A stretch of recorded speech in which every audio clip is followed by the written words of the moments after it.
Boa noite, pessoal. Então, hoje faremos a resolução da lista de exercícios.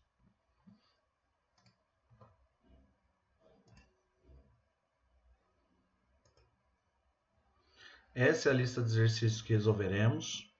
Então, a primeira parte dessa lista de exercícios, essa de interpretação de gráficos e probabilidades, ela é a seguinte, ó. O item A do exercício 1 só pede para que nós completemos, aliás, a tabela de distribuição de frequências. Nós já começamos a completá-la em aula, ela está aqui, ó.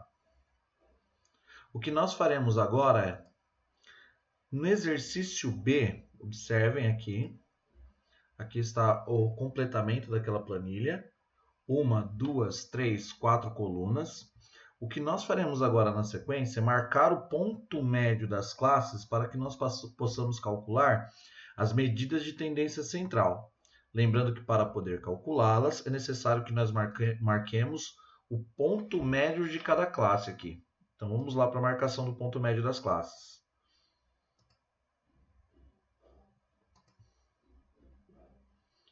Então aqui marcarei ponto médio das classes.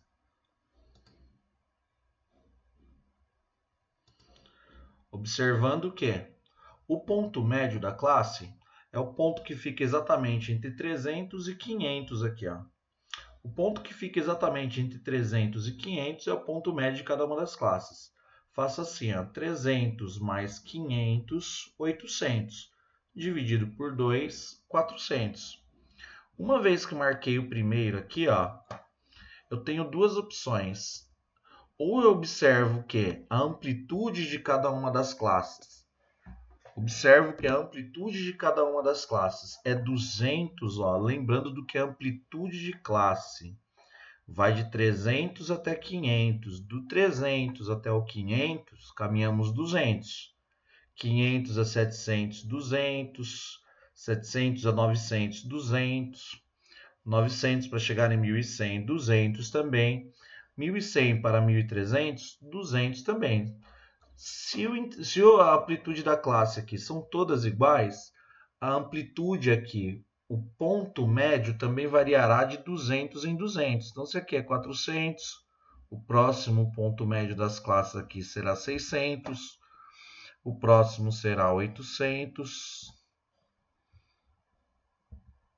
o próximo será 1.000 e da última classe será 1.200. Eu só vou refazer aqui para que caiba dentro da linha, né, gente? Então, 600, 800, 1.000, 1.200. 1.200. Aqui eu tenho o ponto médio da classe. Agora, lembrando vocês de como eu faço para calcular as medidas de tendência central. A primeira coisa que eu calcularei das medidas de tendência central, para que possamos lembrar, será a média. Como que eu calculo a média para dados agrupados numa tabela de distribuição de frequência? Calcularei a média da seguinte maneira. Ó. Quem é a média? Chamarei a média de x bar. Como estou me referindo a uma média? Aqui, ó.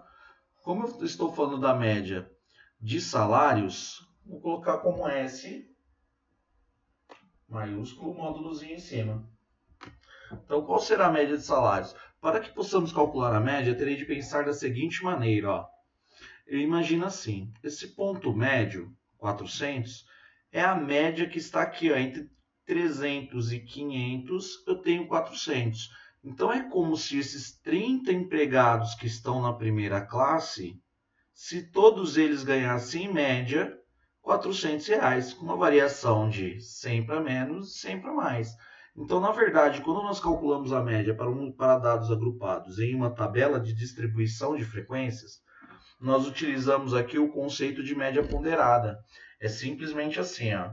São 30 empregados ganhando, em média, R$400, mais, olhando para a linha de baixo, aqui para o FI, ó, 40 empregados ganhando R$ 600, 40 empregados, ganhando em média R$ 600. Na sequência aqui, ó, 50 empregados, ó, primeira, segunda, terceira classe. Na terceira classe, o meu FI é 50. 50 empregados ganhando R$ 800. Então, 50 vezes 800. Depois, 40 vezes 1.000. 40 vezes 1.000. Vou puxar minha tela um pouquinho para cima.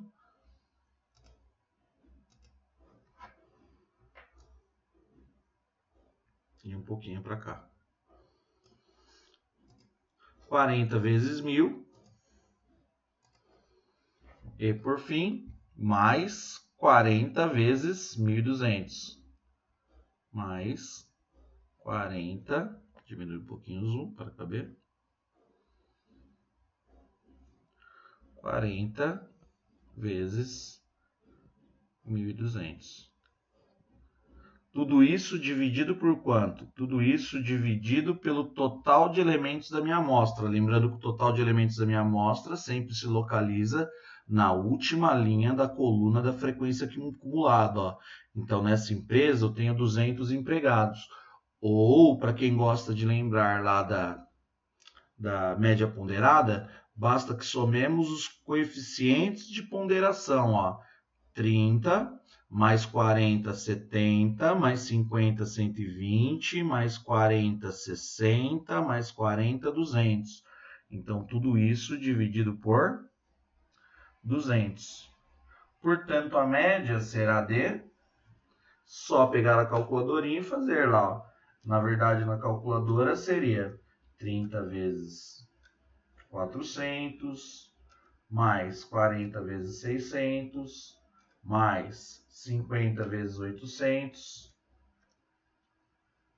mais 40 vezes 100, mais 100 não, desculpe, 40 vezes 1.000, mais 40 vezes 1.200. Tudo isso dividido por 200. Média, 820. E, de fato, 820 é um número que fica aproximadamente entre 300 e 1.300. Média, 820. Então, primeira resposta dessa lista aqui, ó, calcule as medidas de tendência central. O próximo que eu avaliarei aqui como tendência central, então a média já está calculada. A média está aqui, ó. Lembrando que a média é uma das medidas de tendência central.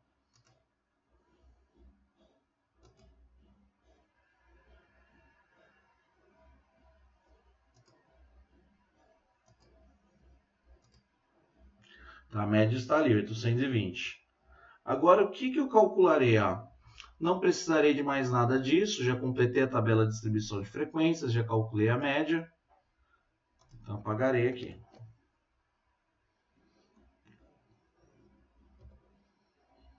Agora, eu posso olhar para cá e determinar, ó, ainda dentro das medidas de tendência central, a B do exercício 1. Item B do exercício 1.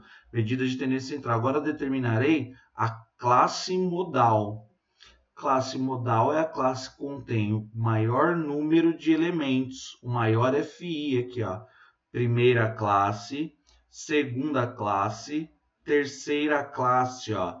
Na terceira classe eu tenho 50 empregados, então a maioria dos empregados dessa empresa estão na faixa salarial entre 700 e 900. Nós chamamos esta classe que contém a maioria, a classe que tem a maior frequência, que o fenômeno 700 e 900 mais se repete, é esta classe aqui, ó, a primeira, segunda, terceira. Então escreveremos assim, ó.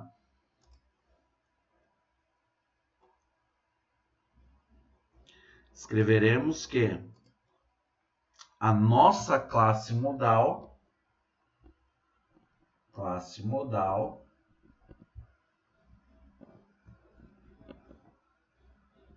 é a terceira. Está respondido aqui o próximo, ó. Classe modal, terceiro. Depois, quem será? A classe mediana. Para determinarmos a classe mediana, imaginaremos o seguinte, ó, classe mediana. Imaginem que ao invés dos dados estarem organizados em uma tabela de distribuição de frequência, que eles estejam organizados no hall, e o conceito de mediana permanece o mesmo. Ou seja, mediana é o valor que divide o hall em duas partes iguais. Preciso determinar a posição da mediana aqui entre as classes, ó. Para isto, nós faremos o seguinte, ó. Primeiro determino a posição da mediana.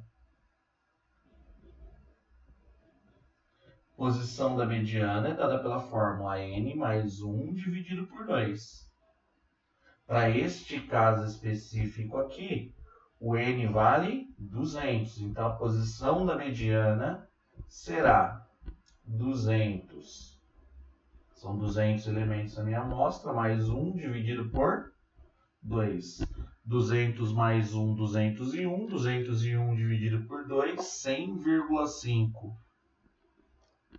Bom, não existe posição quebrada. Nós interpretaremos assim, ó, esse 100,5 quer dizer que a posição da mediana está entre o 100 e o 101, entre o centésimo e o centésimo primeiro elemento da minha amostra. Vamos ver, ó. Aqui do 1 até o 30 está na primeira, ó, classe. Do 31 até o 40 estão organizados na segunda. Do 41 até, do 31 até o 40.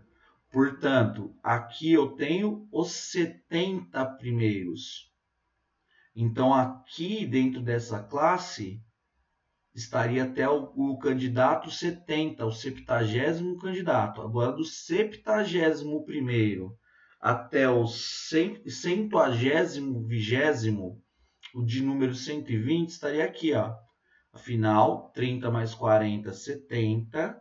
70 mais 50, 120. Então, aqui estaria o candidato de número do 71 até o 120, está nessa classe aqui, ó. Ou seja, essa terceira classe também é a classe mediana.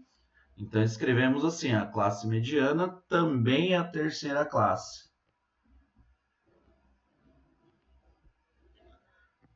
Está aí resolvido. Classe mediana terceiro. Resolvido esse daqui, então, ó. Resolvido o A, completei a tabela de distribuição de frequências e calculei as medidas de tendência central. Calculei a média, classe modal, classe mediana. Agora o exercício está pedindo para que eu construa o histograma. Vamos lá, então, para a construção do histograma. Lembrando que no histograma, passo uma retinha assim. Depois, outra retinha aqui. Lembrando também que no histograma é preciso, é importante, que os pontos tenham a mesma distância um dos outros. Vamos olhar ali quantas classes eu tenho aqui. Primeira, segunda, terceira, quarta, quinta classe. Tenho cinco classes. Isso indica, tendo 5 classes, que serão 5 coluninhas aqui, ó. E elas precisam ter a mesma distância entre elas. Marcarei aqui os pontos, ó.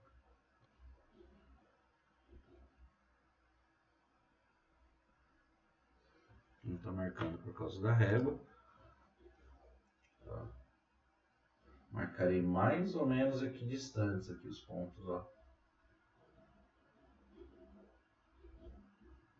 Lembrando que aqui embaixo já vou marcando os valores aqui, ó. De 300 até 500. Então vamos lá, de 300 até 500. De 500, 300 a 500, está indo de 200 em 200. Tá? Só começar até o só continuar até o 1300, ó. 700, 900,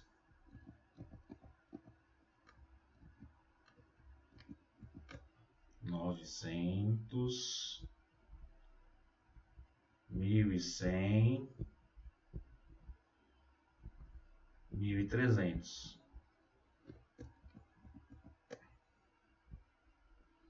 Estou construindo o histograma. Volto lá agora para preencher essa daqui. Vamos olhar aqui, porque aqui vem o FI. Então, essa é a coluna das classes, essa é a coluninha do FI. Vamos lá ver, vamos olhar o maior e o menor valor do FI. Ó. O FI ele varia de 30 até 50, ó, o maior valor do FI. Então, aqui eu posso organizar assim. Ó. Posso ir de 10 em 10. Então, vamos lá. De 10 em 10 ficaria 10, 20, 30, 40 e 50. Aí nós só vamos preenchendo assim, ó. Essa daqui é a primeira classe. Olhando aqui para a lista, na primeira classe eu tenho 30 empregados. Então, vem aqui na primeira classe e vem daqui até o 30. Segunda classe. Segunda classe eu tenho 40. Então, subo a segunda classe aqui até o 40. Terceira classe. Terceira classe eu tenho 50. Então, a terceira classe sobe até o 50. Quarta classe. 40 e depois a outra 40 também, ó. Então, 40 aqui e 40, o mesmo valor aqui, ó. Prontinho. Está aqui feito o histograma. Por enquanto, não é para traçar a curva normal, tá, gente? Nada de traçar a gaussiana aqui, né? Falaremos disso com muito mais calma depois. E isso daqui é o próprio histograma. Lembrando que histograma é um tipo de gráfico utilizado única e exclusivamente para representação imagética, através de imagem, representação gráfica da tabela de distribuição de frequências. Duas maneiras distintas de expressarmos a mesma coisa. Ou expresso através de uma tabela, ou expresso através de um histograma. Este aqui é o querido histograma.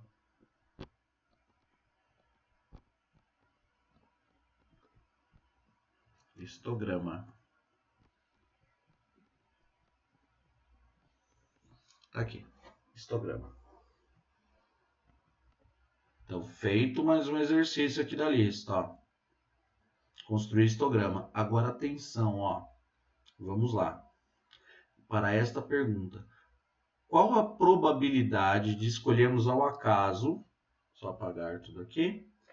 Qual a probabilidade de escolhermos ao acaso uma pessoa, ou escolhermos uma pessoa ao acaso, e a faixa salarial dela estar entre 300 e 900 reais?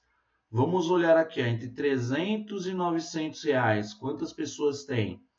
O que me dá esse valor direto, lembre-se da nossa tabela de distribuição de frequências, eu quero que vocês resolvam esse exercício olhando para a tabela de distribuição de frequências.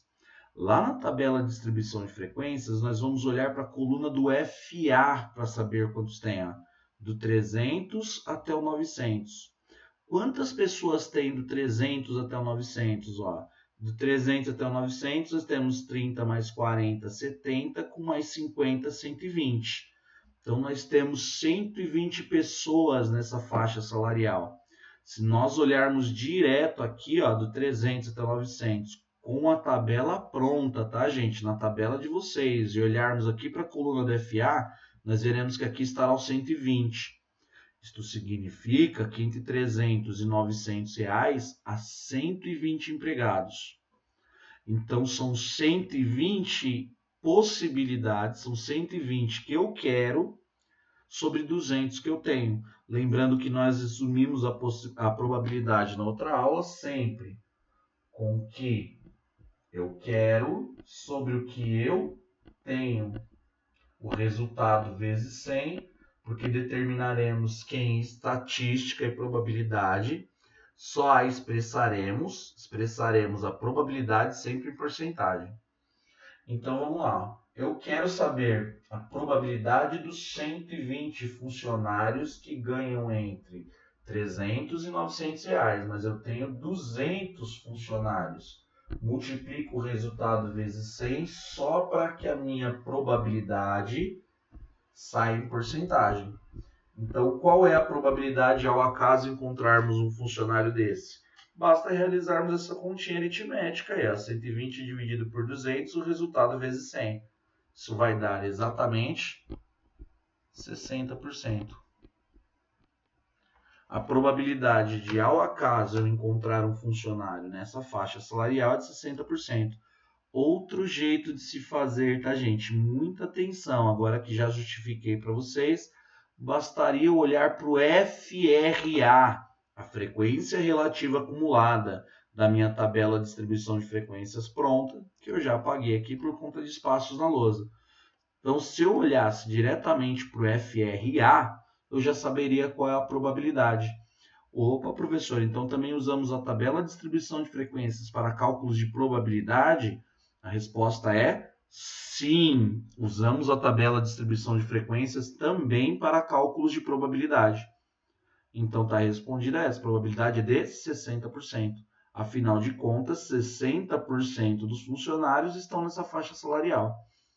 Agora vamos para o próximo. Ó. Qual a probabilidade de escolhermos uma pessoa ao acaso e sua faixa salarial não pertencer à quinta classe? Olhando para a tabela de distribuição de frequências, ó, vamos lá, eu quero que ela não pertença à quinta classe. Na quinta classe eu tenho 40, portanto, se o meu total é de 200, eu tenho 160 pessoas que não pertencem à quinta classe. Então, tenho 160 pessoas que não pertencem. Probabilidade é sempre o que eu quero sobre o que eu tenho. Então, vamos lá. Probabilidade. Eu quero saber a probabilidade de, ao acaso, pegar alguém que não pertence à quinta classe. Então, eu quero 160 possíveis que não pertencem à quinta classe, do total que é 200. O resultado vezes 100 para que ele seja expresso em porcentagem.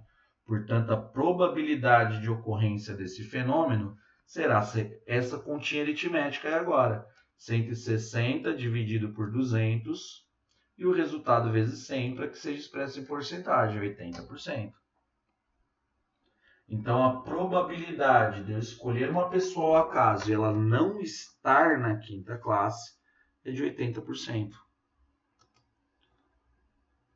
Voltando lá, ó, qual a probabilidade de escolhermos uma pessoa ao acaso e ela receber R$900 ou mais? Vamos ver, ó, quem está aqui nessa classe recebe R$900. Lembrem-se que aqui nessa, ó, não recebe 900. O sinalzinho aberto aqui significa que vai de 700 até R$ 899,99. O 900 já vem aqui. Então, entre 900, aqui, quero saber qual a probabilidade de ela receber 900 ou mais. 900 ou mais, vamos ver quantos funcionários há nessa empresa que ganham R$900 ou mais. Os 40 dessa classe, com mais os 40 dessa daqui, ó. Somando 40 dessa classe, com mais 40 dessa última aqui, ó. Nós temos um total de 80. Probabilidade é o que eu quero sobre o que eu tenho. Eu quero descobrir a probabilidade dos 80 funcionários que ganham 900 ou mais, sobre um total de 200. Sempre o resultado vezes 100 para que expressemos o valor da probabilidade como porcentagem. Novamente, ó, caímos numa conta meramente aritmética, 90 dividido por 200 e o resultado vezes 100. O resposta aqui será de 40%. E está resolvido. Mais um aqui resolvido. Então, a resposta desse item F da questão 1, qual a probabilidade de escolhermos uma pessoa caso ela receber R$ 900 ou mais? Temos 80 em 200 possíveis, temos 80 que ganham essa faixa salarial em 200 possíveis, portanto, a probabilidade de tirarmos uma pessoa ao caso que esteja nesse grupo de 80 é de 40%. Vamos ao próximo. Agora os outros serão todos só de probabilidade, todos de concurso público, tá, galera? Concurso público, Contador Banco do Brasil, adaptada, porque eu só coloquei o adaptada aqui, porque ao invés de eu pedir para que vocês interpretem essa questão, no original que foi aplicado no concurso público, essa questão era de múltipla escolha, que não é múltipla escolha, tá, gente? É para responder cada uma dessas perguntas. Vamos lá, então, com calma, a primeira delas. A primeira pergunta diz o seguinte, ó. Qual a probabilidade de retirarmos uma bolinha ao acaso e o número dela ser múltiplo de 12? Antes aqui, ó, está dizendo o seguinte. Vou aumentar um pouquinho o zoom aqui. Uma urna contém 50 bolinhas numeradas de 1 a 50. Responda. Qual a probabilidade de tirarmos uma bolinha ao acaso e o número dela ser múltiplo de 12? Primeiro passo para a resolução desse problema é descobrirmos quantos múltiplos de 12 há entre 1 e 50. Então vamos lá escrever primeiro a tabuada do 12. Em matemática nós escrevemos assim, ó. Quem são os múltiplos, M minúsculo, de 12? Ou seja, os números que estão entre 1 e 50 que pertencem à tabuada do 12. Vamos lá então, ó. 12 vezes 1, 12. 12 vezes 2, 24. 12 vezes 3, 36. 12 vezes 4, 48. Eu finalizarei por aqui porque eu só tenho bolinhas numeradas de 1 até 50. Então, de 1 até 50, eu tenho 4 múltiplos de 12 aqui, ó. Então, probabilidade é o que eu quero. Eu tenho aqui, ó, eu quero que saia esses valores, ó. Eu quero que a bolinha dê um múltiplo de 12. Quero saber essa possibilidade. Então, eu tenho 1, 2, 3, 4. 4 em 50. 4 em 50. 4 em 50. Como é uma questão de concurso público, eu não vou nem utilizar a calculadora para isso aqui. Ó. Vou lembrar que numa fração eu faço o que eu quiser com o número de cima, contanto que eu faça também com o número de baixo. Multiplicarei em cima e embaixo por 2. Por que estou multiplicando por 2, professor? Porque o 50 se tornará 100. Ó. 4 sobre 50 é o mesmo que 8 sobre 100. Só que todo número que está escrito sobre 100 aqui é vulgarmente conhecido por aí como percentual ou porcento. Então, isso é 8%. Então, qual é a probabilidade numa urna com as bolinhas numeradas de 1 até 50 de eu retirar uma bolinha ao acaso e o número dela ser um múltiplo de 12? A probabilidade é de 8%. Respondida essa aqui também, ó. Probabilidade de 8%. Lembrando, aqui só recapitulando, primeiro determinei quem são os múltiplos de 12, quantos são os múltiplos de 12 entre 1 e 50, são 4 múltiplos de 12, então são 4 que eu quero sobre 50 que eu posso tirar, 4 em 50. 4 em 50 é o mesmo que 8 sobre 100, isso vai dar 8%. Para quem quer fazer na calculadora, pode fazer 4 dividido por 50 e o resultado vezes 100, que chegará aos mesmos 8%. 4 dividido por 50 e o resultado vezes 100 chegará aos mesmos 8%. Fiz manualmente desse jeito aqui, sem utilização da calculadora, porque era um exercício de concurso público, né, gente? E para esse, particularmente de contador, não é permitido o uso de calculadora. Depois o exercício B. Qual a probabilidade de retirarmos uma bolinha ao acaso e o número dela ser um quadrado perfeito? Aqui o mais difícil é lembrarmos em matemática o que é o conjunto dos quadrados perfeitos. Chamamos em matemática conjunto dos quadrados perfeitos os números que têm raiz quadrada exata. Então, entre 1 e 50, quem são os números que têm uma raiz quadrada exata? Vamos olhar aqui então para os quadrados perfeitos que existem entre 1 e 50 e ver quantos deles existem. Olha só, o 1 tem raiz quadrada exata? A raiz quadrada de 1 é 1. Legal, tem, ó. 2 tem raiz quadrada exata? Não. O 3 tem? Não. O 4 tem. Raiz quadrada de 4 é 2. O 5 não tem. O 8 não tem. Opa, o 9 tem. Posso pensar de forma inversa também, ó, nos quadrados. 1 ao quadrado 1, 2 ao quadrado 4, 3 ao quadrado 9, 4 ao quadrado 16, também tem raiz quadrada exata, raiz quadrada de 16 é 4, depois é o 25, e sim, pessoal, entre 16 e 25 não há nenhum outro número que tenha raiz quadrada exata. O 17 não tem raiz quadrada exata, o 18 não tem, o 19 não tem, o 20 não tem, o 21 não tem, assim sucessivamente. Pois o próximo é o 36. Depois o próximo é o 49. Opa, o próximo passaria de 50. Quero saber os quadrados perfeitos entre 1 e 50. Como que o professor pensou aqui? Pensei assim, ó, 1 ao quadrado, 2 ao quadrado, 3 ao quadrado, 4 ao quadrado. Esse é o conjunto dos quadrados perfeitos, ó, os números que têm raiz quadrada exata. 5 ao quadrado, 6 ao quadrado, 7 ao quadrado, 8 ao quadrado dá 64. Passou. Não é interessante, porque os números devem estar entre 1 e 50.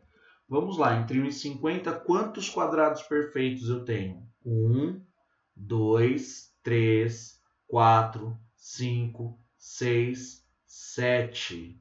7 quadrados perfeitos. Portanto, a probabilidade de, ao acaso, eu retirar um quadrado perfeito é 7 em 50. O resultado vezes 100 para que eu obtenha uma resposta em porcentagem, ou faço igual fiz anteriormente, ó, multiplico em cima e embaixo por 2, multiplico o numerador, número de cima, e denominador dessa fração, o número de baixo, multiplico ambos por 2, ó. Então ficará 14 sobre 100. 14 sobre 100 é o mesmo que 14%. Exercício B. Resolvidíssimo, 14%. Lembrando, o A deu 8%, o B deu 14%. Qual a probabilidade de retirarmos uma bolinha ao acaso e o número dela for primo? Lembrando do que são números primos. Números primos são aqueles que possuem apenas 2 divisores. Só dá para dividir por 2 números, por mais ninguém. Chamamos de números primos aqueles que só têm 2 divisores, 1 e ele mesmo. Por exemplo, ó, o número 12 é primo? Não, dá para dividir o 12 por 1, dá para dividir o número 12 por 2, dá para dividir o número 12 por 3, dá para dividir o número 12 por 4.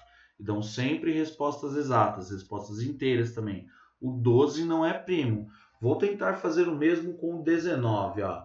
19 dá para dividir por quem? O 19 não dá para dividir por 2, não dá para dividir por 3, não dá para dividir por 4, nem por 5, nem por 6. Posso tentar qualquer um com o 19. Logo eu verificarei que o 19 só é divisível por 1 e por ele mesmo, portanto ele é primo. Vamos ver quantos números primos existem entre 1 e 50.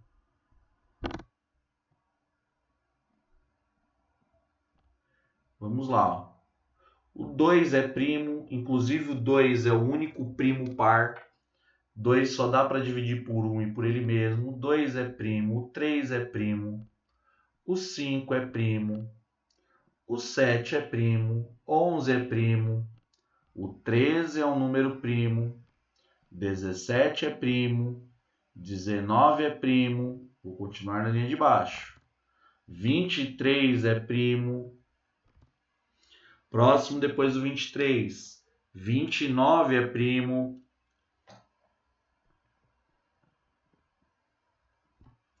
depois do 29, 31, 31 é primo, 37 é primo, 41 é primo, 43 é primo. Opa, vamos ver se tem mais ainda. 43, 42 não é, 44 não é, o 43 será que é primo? 43 já está ali, 44 não é, 45 não é, 46 não é, 47, será que 47 é primo?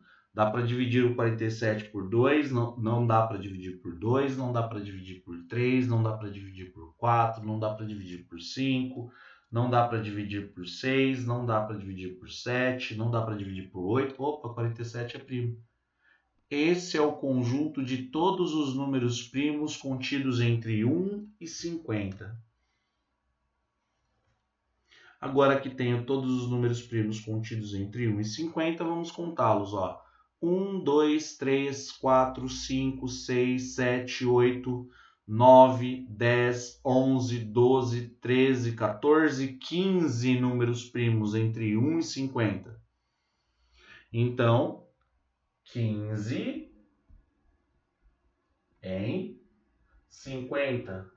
Farei o mesmo processo. Multiplico em cima e embaixo por 2, isso é o mesmo que 30 sobre 100.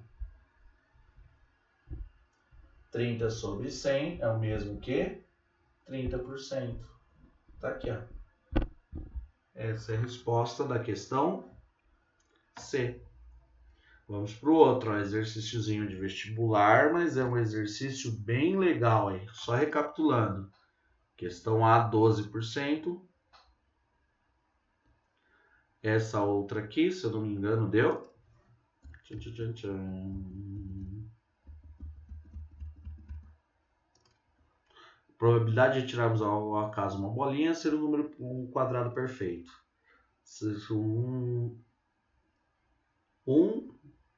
Os quadrados perfeitos. 1, 4, 9, 16, 25, 36, 49, 7 e 50, 14%. Probabilidade dele ser primo, nós acabamos de fazer aqui. 30%. Então, recapitulando aqui, já recapitulamos essa, vamos aqui. Jogamos uma moeda comum em um dado comum. A probabilidade de sair um número par e a face coroa. Agora, atenção, galera. Eu queria muito, mas muito mesmo, chamar a atenção de vocês para isso. Cuidado com o e com o ou. Por quê? Em matemática, em estatística, em ciência de forma geral, nós chamamos o e o o de operadores booleanos. Dá para realizar operações com o e com o o. E o que eu quero dizer para vocês é assim, e ou são completamente diferentes, os conceitos são diferentes. Vamos lá para entender o e o ou. Se eu digo assim, eu quero que João e Maria assinem o documento. Senão eu não entregarei a chave da minha casa. Para que eu entregue a chave da minha casa, eu preciso que João e Maria assinem o documento. Esse conectivo e está dizendo que não vale o João sozinho, não vale a Maria sozinha. Para entregar o documento em mãos para eles, devem estar João e Maria.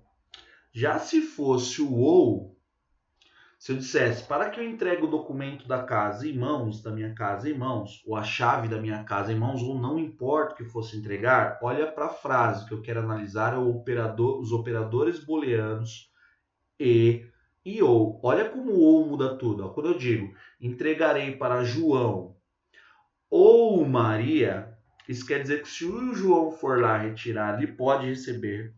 Se a Maria for retirar, pode receber também. Ou se forem os dois, também pode. Então, João ou Maria é uma coisa.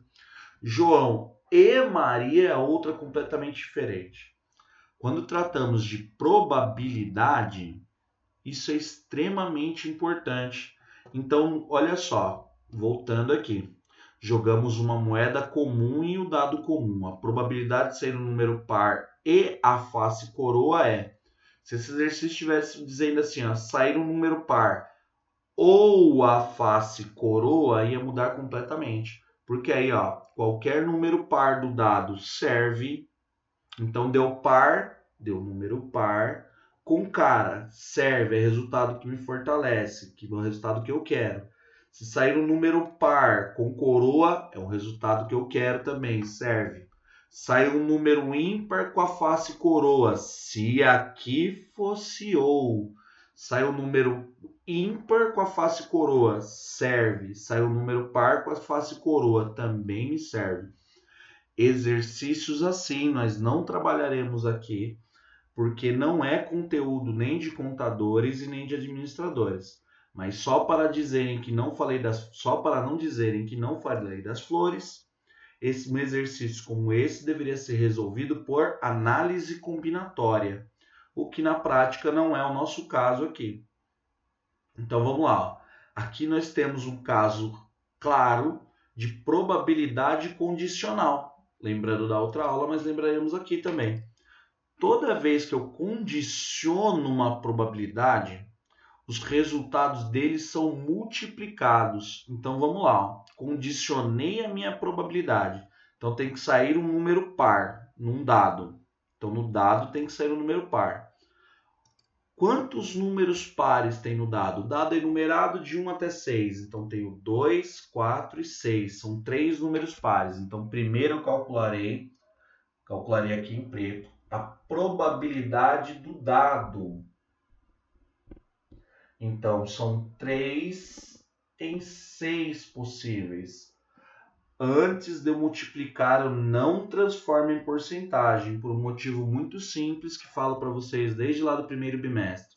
A porcentagem em matemática não é operável. Eu não posso operar aquele símbolo de porcentagem. Como eu terei que operar de novo? Porque esse exercício particularmente trata de probabilidade condicional, há uma condição além do dado, eu não vou operar agora, eu opero só depois. Então, só vou simplificar essa fração. Ó. Lembrando que uma fração assim pode ser simplificada, multiplicando, dividindo, aliás, em cima e embaixo por 3. Isso dá meio.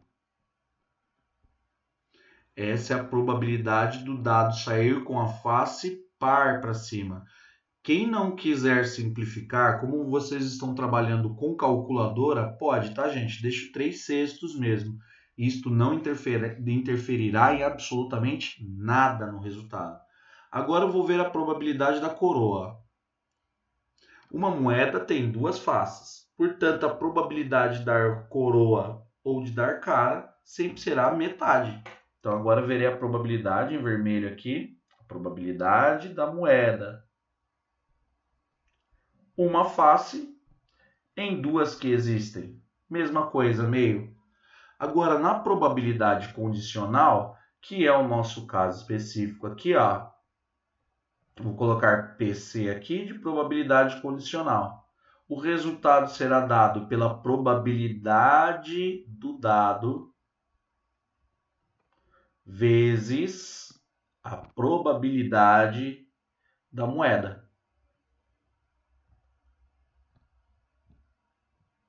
Fazendo essa continha, 1 vezes 1 dá 1, 2 vezes 2 dá 2, 1/4. Como eu quero o resultado sendo apresentado em porcentagem, divido 1 por 4 e faço o resultado vezes 100. 1 dividido por 4 é 0,25 vezes 100, 25%. 1/4 é o mesmo que 25%. Portanto, a probabilidade de dar os dois é de 25%. Alternativa D. Aliás, desculpem, que D? Ô, professor burrinho. Alternativa C. Indo para o próximo, então esse 3, alternativa C. As probabilidades condicionais se multiplicam. À medida em que eu coloco condição para o que eu quero, toda vez que eu coloco, eu diminuo a probabilidade. Lembrando que toda vez que eu multiplico frações próprias, ou seja, que o número de cima é menor que o número de baixo, aliás, aqui, ó, o número de cima é menor que o número de baixo. Chamamos isso de fração própria. Toda vez que eu multiplico duas frações próprias, o resultado diminui. À medida em que eu vou colocando restrições, ou seja, condições para o que eu quero, a probabilidade que o fenômeno ocorra diminui. Enem 2015. Um de Enem para relembrarmos nosso querido e glorioso ensino médio. Em uma central de atendimento, 100 pessoas receberam senhas numeradas de 1 até 100. Uma das senhas é sorteada ao acaso. Qual a probabilidade de a senha sorteada ser o número de 1 a 20? De 1 a 20 são 20 senhas. Entre 100 distribuídas, 20 senhas entre 100 distribuídas, probabilidade é de 20%. Esse mamãozinho com açúcar, hein, galera?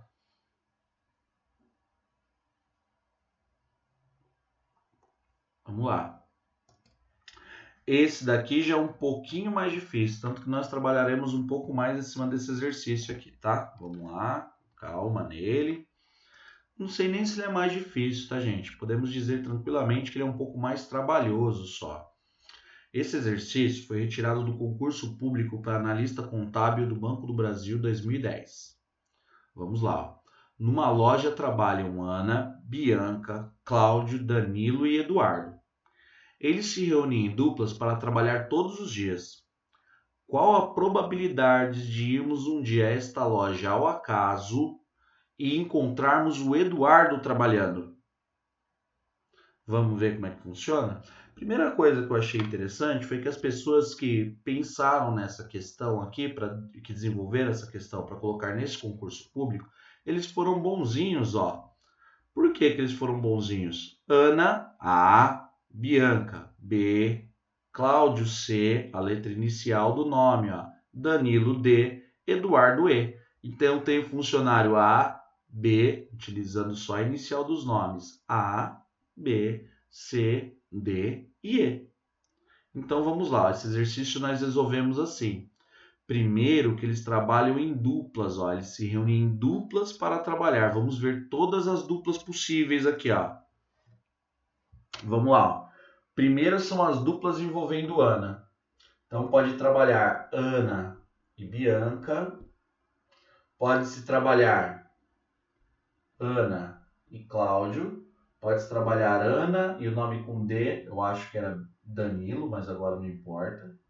E o nome com E era Eduardo.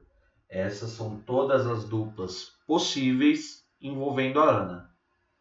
Vamos para as próximas duplas aqui, ó. Agora vamos ver as duplas possíveis envolvendo a Bianca. Seria Bianca e Ana, mas Bianca e Ana tá aqui, ó. Quando eu me refiro à dupla, Ana e Bianca e Ana é a mesma dupla. Não há diferença entre os dois. Então eu começo com a Bianca a partir daqui, ó. Não tem B com A, será B e C, B e D, B e E. Agora nós veremos todas as duplas possíveis para o C. Acho que era Cláudio C. Cláudio, Danilo e Eduardo. Veremos todas as duplas possíveis para o Cláudio. Cláudio com Ana já foi, ó, C com A, por isso eu não coloquei aqui. Cláudio com Bianca, C com B já foi. Começa daqui, ó, C com D, C com E. Sim, para quem estiver observando um padrão aqui na diagonal, sim, esse padrão existe, ó. E outra também, ó, 4 aqui, 3 aqui, 2 aqui, na próxima coluna, um só. D com E. As outras possibilidades já foram todas. O que eu escrevi aqui para vocês são todas as duplas possíveis de trabalho. Ó. Vamos contar quantas são? 1, 2, 3, 4, 5, 6, 7, 8, 9, 10 duplas possíveis. Agora, das 10 possíveis, das 10 duplas que é possível formar com esses 5 trabalhadores, vamos ver quantas tem o Eduardo. Uma dupla, 2 duplas, 3 duplas, 4 duplas.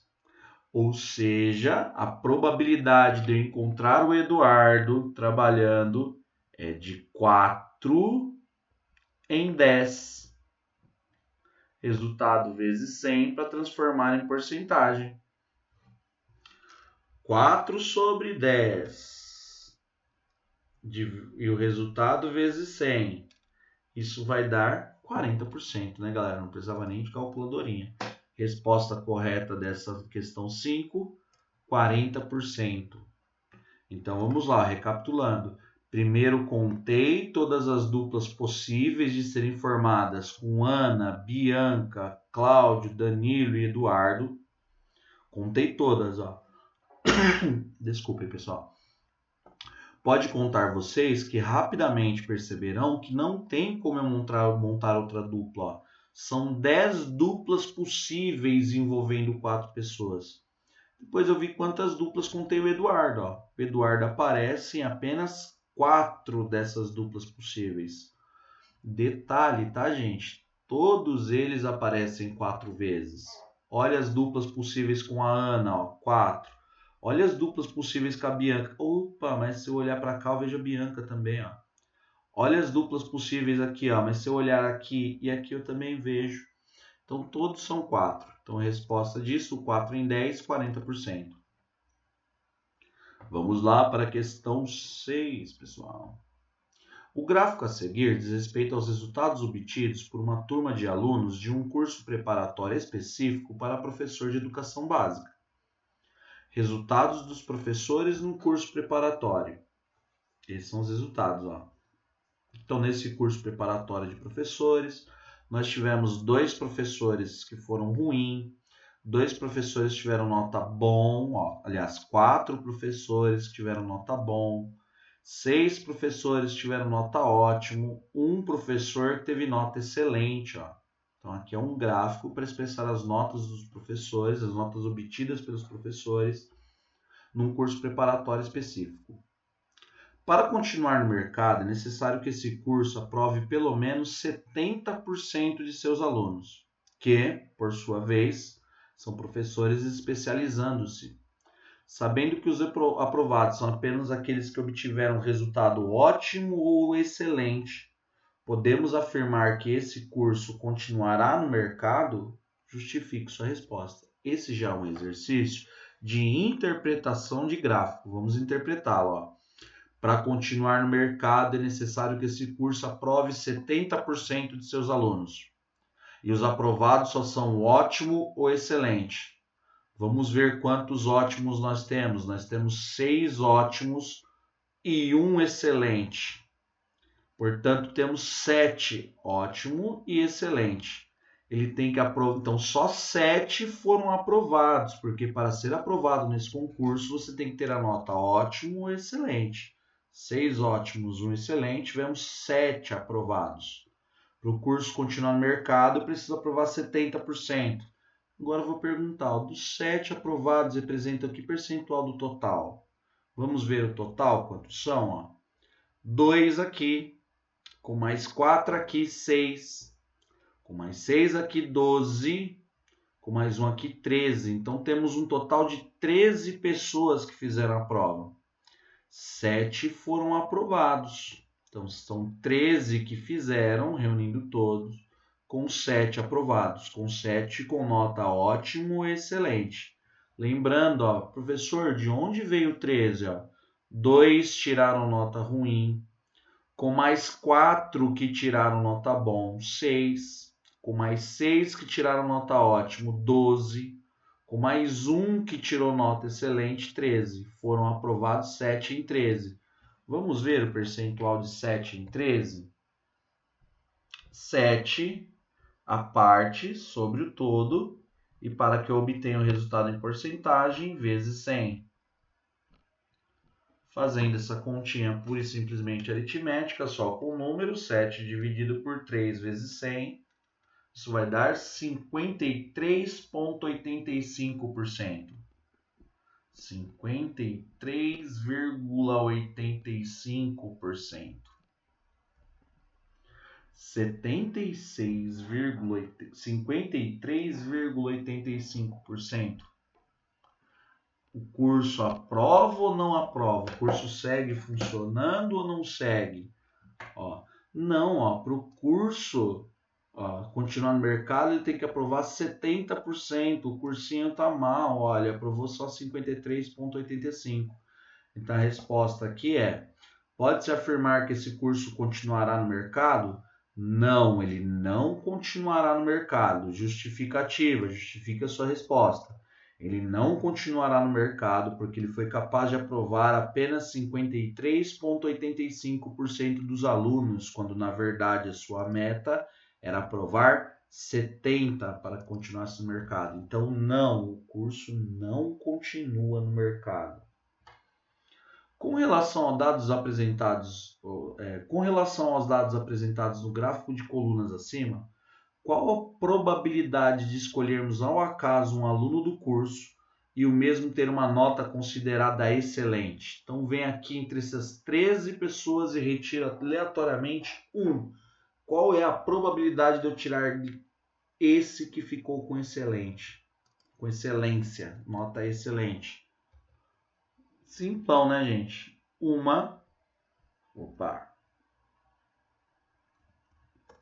A probabilidade é de 1 em 13. E para que o resultado seja expresso em porcentagem, vezes 100. Um candidato em 13 que existem. E o resultado vezes 100 para que já saia em porcentagem. Resposta: 7,69%. Eu estou tão acostumado com vocês que eu já ia perguntar dúvidas. 7,69%. Respondida essa daqui também. Qual a probabilidade de um aluno escolhido aleatoriamente não ter a nota ruim? Não ter a nota ruim. Tenho 2 que tem a nota ruim. Se tem 2 que tem a nota ruim, não ruim são 11. Aqui é nota não ruim, 4. Com mais 6, aqui é nota não ruim, 10. Aqui é nota não ruim, 11. Ou penso de maneira inversa. Se são 2 com nota ruim no universo de 13, então são 11 com nota não ruim. Então, mesma coisinha, tá vendo como probabilidade é fácil? 11, probabilidade para esse caso, 11 que quero em 13 que tenho. E o resultado vezes 100. 11 dividido por 13 vezes 100, aí sim, calculadorinhas em mãos, isso vai dar 86,62%. Aliás, desculpa, 84,62%. 84,62%. Tá aí. Resolvido mais um aqui da lista. Sigamos. Essa de múltipla escolha também é de interpretação de gráficos. Observem os gráficos a seguir. Temos aqui alguns tipos de gráficos. Em relação aos tipos de gráficos representados na coluna, na figura acima, é correto afirmar que temos gráfico de barras. Opa, alternativa A já furou. Não tem nada de gráfico de barra aqui não, hein, gente? Esse daqui é o histograma. Já furou esse. Gráfico de pizza? Não, o gráfico de pizza é o último. O primeiro não é. O primeiro é um histograma.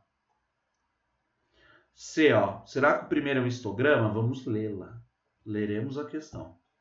Histograma. Usado para a representação da distribuição de frequências. Depois o segundo, um gráfico de colunas. Vamos olhar lá para o segundo. Gráfico de colunas. Opa, tá certo também. Gráfico de colunas. Usado para comparação. Sim, o gráfico de colunas é utilizado para comparação. Depois o terceiro gráfico, é um gráfico de setores. Opa, o terceiro é um gráfico de setores de fato. Ó. Vamos ver se a questão está certa. Ó. Usado para representação das partes em relação ao todo. Opa, verdade. O último, um gráfico de linhas. Verdade, ó, o nome desse gráfico é gráfico de linhas. Usado para estudo de comportamento e comparação. Perfeito. Resposta correta, alternativa C. Vamos ler os outros só para não dizerem que não falei das flores. O D, o histograma, usado para a representação da média. Já furou, o histograma é usado única e exclusivamente para a representação da tabela de distribuição de frequências. O segundo é um gráfico de colunas, verdade. Usado para a representação da moda. Mentira, furou. O gráfico de colunas é utilizado quando queremos fazer comparações. Gráfico de setores, é verdade. Usado para a representação de percentuais. Mentira, o gráfico de setores é utilizado para analisarmos a parte em relação ao todo. Gráfico de linhas, usado para estudo de comportamento e comparação. Verdade, mas os outros já furaram, não pode ser essa D. Vamos dar uma olhada na E. Histograma, usado para a representação de percentuais. Mentira! O histograma é única e exclusivamente utilizado para a representação de dados de uma tabela de distribuição de frequências. É claro que a partir dele é construída a curva de Gauss, curva gaussiana, é utilizado para fazer estimativas, mais um bocado de coisa. Mas a princípio, o histograma é utilizado para a representação gráfica da tabela de distribuição de frequências. O segundo, o gráfico de barras, utilizado para a representação da média, já furou também. Ó. Gráfico de setores, utilizado para a representação das partes em relação ao todo. Gráfico de tendência, não. O último é um gráfico de linhas. O gráfico de linhas é utilizado para fazer comparação e estudo de comportamento, geralmente com o passar do tempo. Então, achamos aqui, recapitulando, a alternativa C é a que melhor descreve, respectivamente, cada um dos gráficos e ainda dá definição de cada um deles. Vamos para o próximo. Concurso Público do Banco do Brasil, Fundação Carlos Chagas. O supervisor de uma agência bancária obteve 2 gráficos que mostravam o número de atendimentos realizados por funcionários. O gráfico 1 mostra o número de atendimentos realizados para funcionários A e B. O gráfico 2, durante 2 horas e meia... Aliás, desculpem. O gráfico 1 mostra o número de atendimentos realizados pelo funcionário A e B durante 2 horas e meia. E o gráfico 2, o número de atendimentos realizados pelos funcionários C, D e E durante 3 horas e meia. Então vamos lá, em 2 horas e meia, o A e o B atenderam o seguinte, ó. O A atendeu 10 pessoas, o B atendeu 25 pessoas. Em 2 horas e meia, A e B atenderam 35 pessoas. Em 3 horas e meia, ó, C, D e E atenderam 21, com mais 35, 56, 56, com mais 28, 56 mais 28, isso vai dar exatamente 84. C, D e E atenderam 84 pessoas em 3 horas e meia. Observando os 2 gráficos, o supervisor desses funcionários calculou o número de atendimentos por hora que cada um deles executou. O número de atendimentos por hora que o funcionário B realizou a mais que o funcionário C então ele analisou o número de atendimentos por hora. Então vamos lá. Quantos atendimentos por hora fez o funcionário A? Ele atendeu 10 pessoas em 2 horas e meia. Se ele atendeu 10 pessoas em 2 horas e meia, ele quer saber por hora. Eu tenho 2 opções. Eu trabalho com hora quebrada mesmo, transformo para minuto. Então, se foram 10 funcionários em 2 horas e meia, qual foi a média de atendimento dele por hora? Ele atendeu 4 pessoas por hora, porque ele atendeu 4 na primeira hora, 4 na segunda hora, totalizando 8 pessoas atendidas e mais 2 na última meia hora das 2 horas e meia. Tá? A média de atendimento do funcionário A é de 4 pessoas por hora. Como que eu descobri? Dividi 10 por 2,5. Depois o outro, nessas mesmas 2 horas e meia, ele atendeu 10 pessoas por hora. Depois vamos ver aqui, ó, funcionário C. Ele atendeu 21 pessoas em 3 horas e meia. Ele atendeu 6 pessoas por hora. 6 na primeira hora, 6 na segunda hora. Depois ele trabalhou só mais meia hora, então ele atende uma média de 6 por hora. O D, ó, ele atende uma média de 10 por hora. E o E atende uma média de 28 pessoas em 3 horas e meia. Vai dar uma média de 8 pessoas por hora. Aí ele pergunta assim, ó, funcionário, ele quer saber o número de atendimentos por hora que o funcionário B realizou a mais que o funcionário C. Ó. Funcionário B realizou 10 atendimentos por hora, enquanto que o funcionário C realizou, cadê o funcionário C? O funcionário C realizou 6 atendimentos por hora. Esse realizou 10, esse realizou 6. Funcionário B realizou 4 atendimentos por hora a mais. Alternativa A. Atenção, galera. Atenção, galera. Esse 10, 11, 12 e 13. Aliás, o 13 dá para fazer sim. 13 nós faremos agora.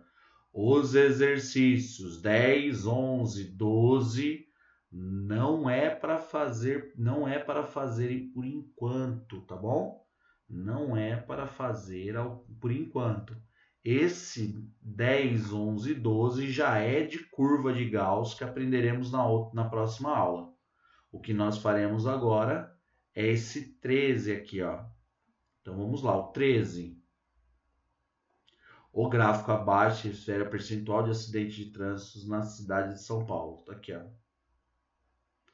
Então aqui são só dados, ó. A pesquisa foi realizada com 3.400 pessoas sofreram acidente de trânsito no estado de São Paulo e foram hospitalizadas. Fonte IBGE 2018. Eu farei assim, tá, gente? Eu vou marcar o 10, 11, 12, 13 aqui por enquanto. Opa, não vou marcar aí não, vou marcar assim. Aliás, o 10, 11 e 12. O que eu cismei com o 13, gente? Quando eu falar 13 de novo, não considerem. Assim de amarelão, para que vocês se lembrem que não é para resolver por enquanto. E aqui só farei uma outra correção também, mas eu faço depois. Vamos lá.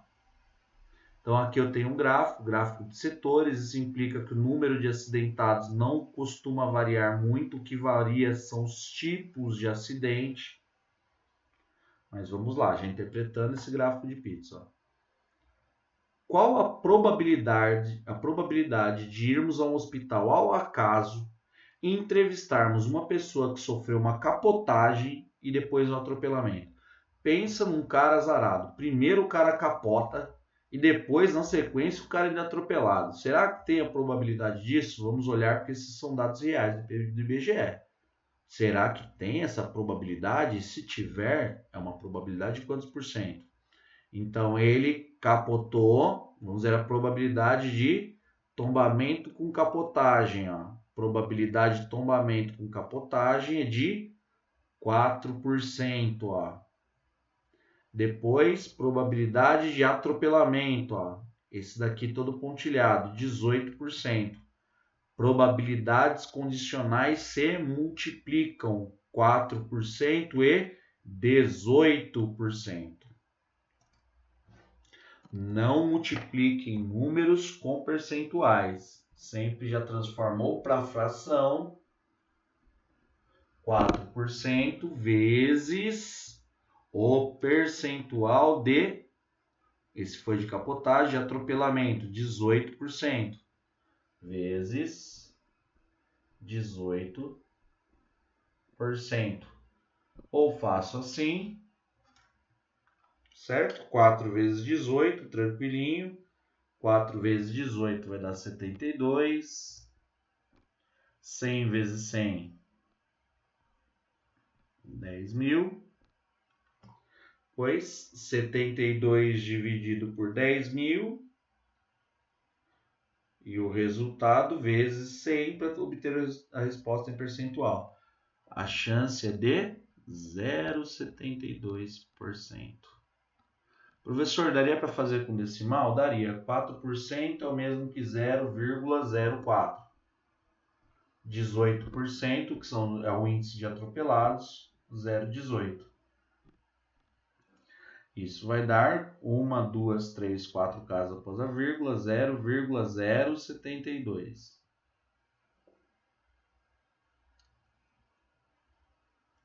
Aliás, 0,0072, né? Ali tem apenas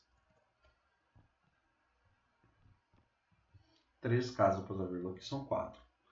0,072 é o mesmo que 0,72%. Só multiplicar o resultado por 100 para obtermos em porcentagem.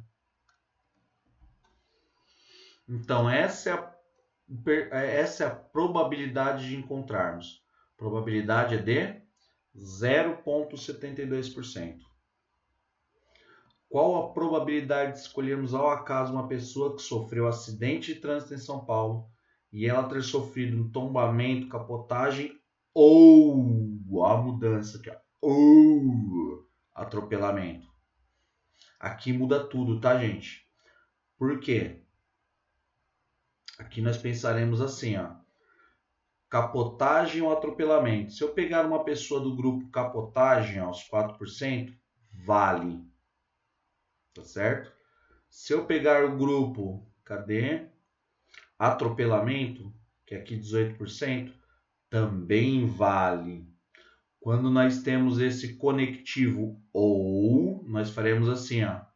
Primeiro nós somaremos os dois, 18%, mais 4% vai dar 22%. E já está resolvido porque aqui já está em porcentagem, ó. Resposta daquela lá, 22%. Simples assim. Da onde veio esses 22%? 18% do atropelamento mais 4% da porcentagem.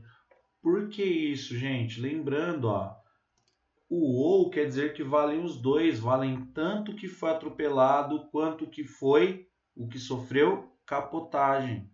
Então, se eu for ao hospital, na verdade, para pegar uma entrevista, por exemplo, encontrar no hospital capotagem ou atropelamento, valem esses dois grupos aqui, ó, capotagem com atropelamento.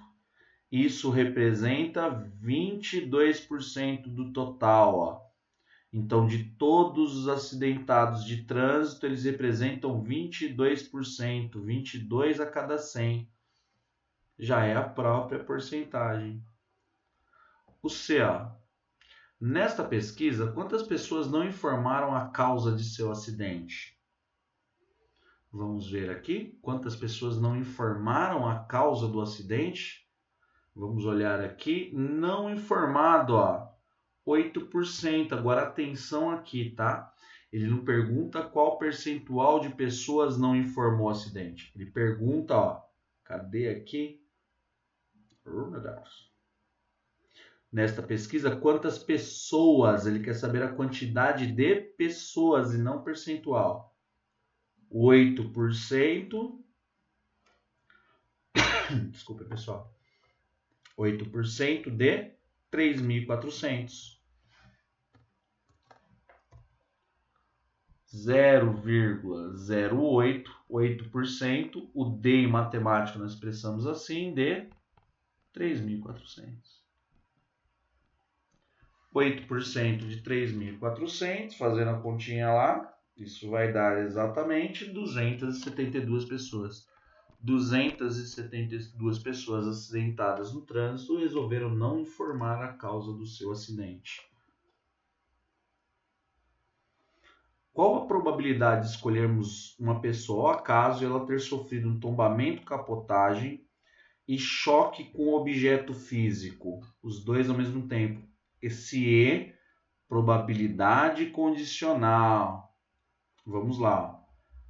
Tombamento e capotagem. Tombamento e capotagem nós já vimos, 4%. Choque com objeto fixo, 61%. Ó.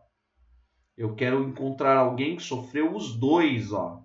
Não um ou outro. Quero encontrar alguém que sofreu os dois. Um grupo aqui de pessoas que tanto se chocou com o objeto físico quanto sofreu o tombamento com capotagem ali, ou capotagem com tombamento. Então, a probabilidade condicional ela se multiplica, ficará assim, ó, 0,61, que é o mesmo que 61%, vezes 0,04, que é o mesmo que tombamento e capotagem.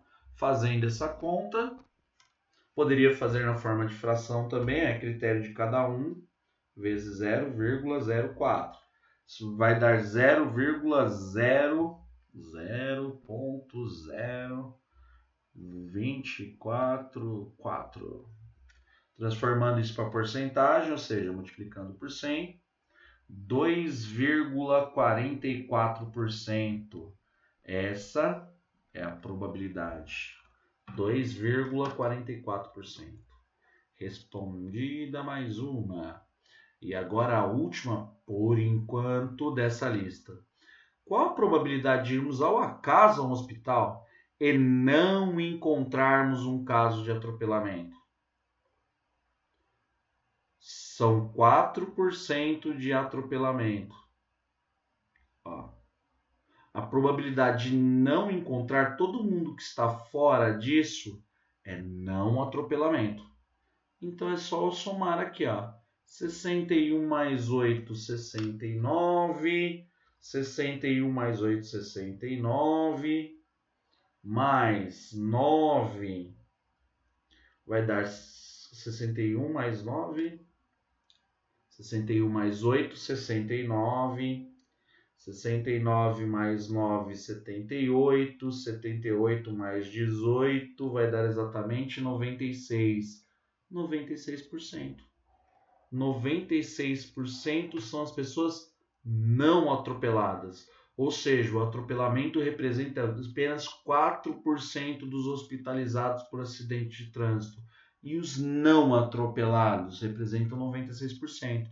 Qual a probabilidade de eu ir ao hospital ao acaso para conversar com uma pessoa que sofreu acidente de trânsito e não encontrar um caso de atropelamento?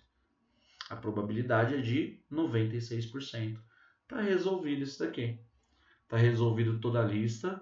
Não é para vocês mexerem com esses exercícios que estão em amarelo, pelo menos por enquanto.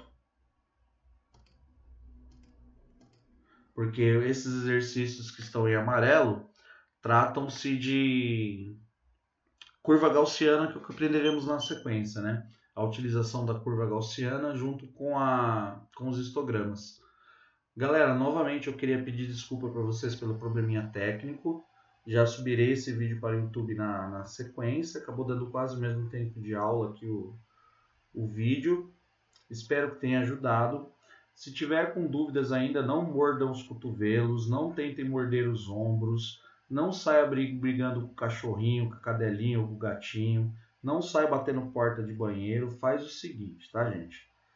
Primeiro assista o Corinthians, dá uma relaxada, fica tranquilão. Na quarta-feira que vem, começarei a aula tirando dúvidas dessa lista especificamente, tá bom? Então começo só retirando as dúvidas, se é que ficaram algumas ainda. Começo retirando as dúvidas, depois já vai outra para vocês, porque nós começaremos a falar sobre a famosíssima curva gaussiana. E sim, a próxima lista será a última do semestre, tá, gente? Aí nós terminamos, se nós lembrarmos, nós cumpriremos nosso objetivo lá, que é terminar com curva gaussiana. Boa noite, galera!